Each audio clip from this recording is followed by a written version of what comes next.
Big tech employees are not the only partisan Democrats right now pretending to be nonpartisan. Did you watch Joe Biden's town hall the other night? Probably not.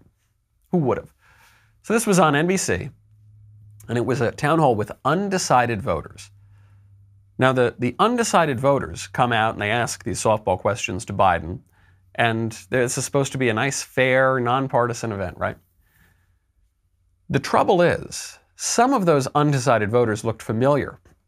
Some people at the Washington Free Beacon went through some of the previous town halls, some of the previous news clips, found out that those undecided voters previously had identified themselves as Joe Biden voters. So it opens up on October 5th, just yesterday, 2 days ago. Welcome back, Miami, and the town hall meeting with former Vice President Joe Biden, taking questions from undecided voters. Peter Gonzalez has next question. Welcome to Miami, Mr. Vice Peter President. Gonzalez. I was born in Hartford, Connecticut, and I've been living in Coral Gables for the last 20 plus years. We get 4 more years of Trump. Here he is, August 21st. He says he's voting for Biden. Good luck with the future, attracting younger voters. Same guy. Let's go to Ismail Eliano, who voted for Hillary Clinton 4 years ago, but has voted Republican in the past. What's your question for Mr. Biden? Hi, Mr. Vice President. Things that Joe Biden said during his speech that resonated. Same guy says he's voting for Biden, October 21st. What defines America as possibility? Mateo Gomez joins us now. First-time voter, came to the U.S. from Colombia at age 2. Welcome. Spent a lot of time October 5th.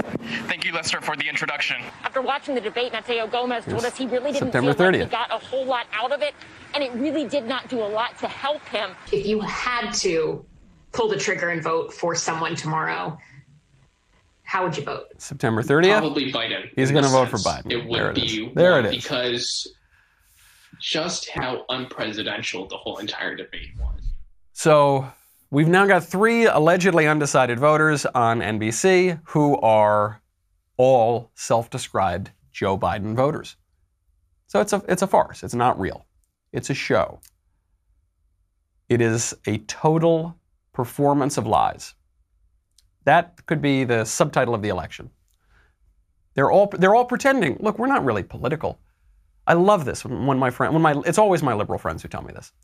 They say, look, I'm not really political. Look, I'm kind of a moderate, actually. I just think we should have abortion on demand. I think that experts should make all of our political decisions. I think we need socialist health care. I think we need to raise taxes on the rich. And I think we need open borders. Look, I'm not political. That's just common sense. This is what they do when they say they're going to take away guns, usually for public health, right? And they pretend it's not political. They say, look, I'm not trying to get into politics, or I'm not trying to get rid of your Second Amendment or whatever that thing is you like. I'm just talking about common sense gun reform. Just common sense. And I'm sure, by the way, that their views are common sense if you are a liberal who believes that liberalism is the only political view that it is legitimate to hold. But for the rest of us who are not liberals, then we look at it and we say, no, that's not common sense. It actually seems very nonsensical. Now, there is good news here, though, because as the left puts on this performance about the lack of politics, the nonpartisan people, the people who are independent, for the actual undecided voters, Trump is doing great. For the actual undecided voters, issue by issue, everything stacks against Joe Biden. A new study was released last week that showed 66 to 70% of likely voters in 5 battleground states support school choice, publicly funded school choice.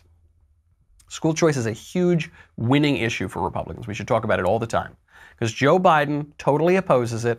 Donald Trump totally supports it. This is from the Manhattan Institute, which commissioned this survey, added it on to a poll from Rasmussen. This was conducted in Pennsylvania, Ohio, Wisconsin, Michigan, North Carolina, all these battleground states. Joe Biden has a very, very negative view of school choice. And so the point is, if I'm president, Betsy DeVos's whole notion from charter schools to this are gone. All gone. I actually asked Secretary DeVos about this when she came on the Verdict podcast with me and Senator Cruz. You can check out that episode as well. Now, why are Democrats doing this? It's so unpopular. They're doing this because they're in bed with the teachers' unions. The teachers' unions are part of their constituency. They, in some parts, own the Democratic Party. So they're not allowed to support school choice, even though 70% of people support it. Trump and the Republicans should run hard on this.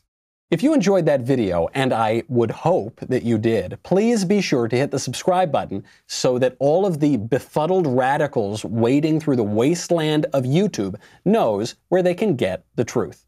Thanks.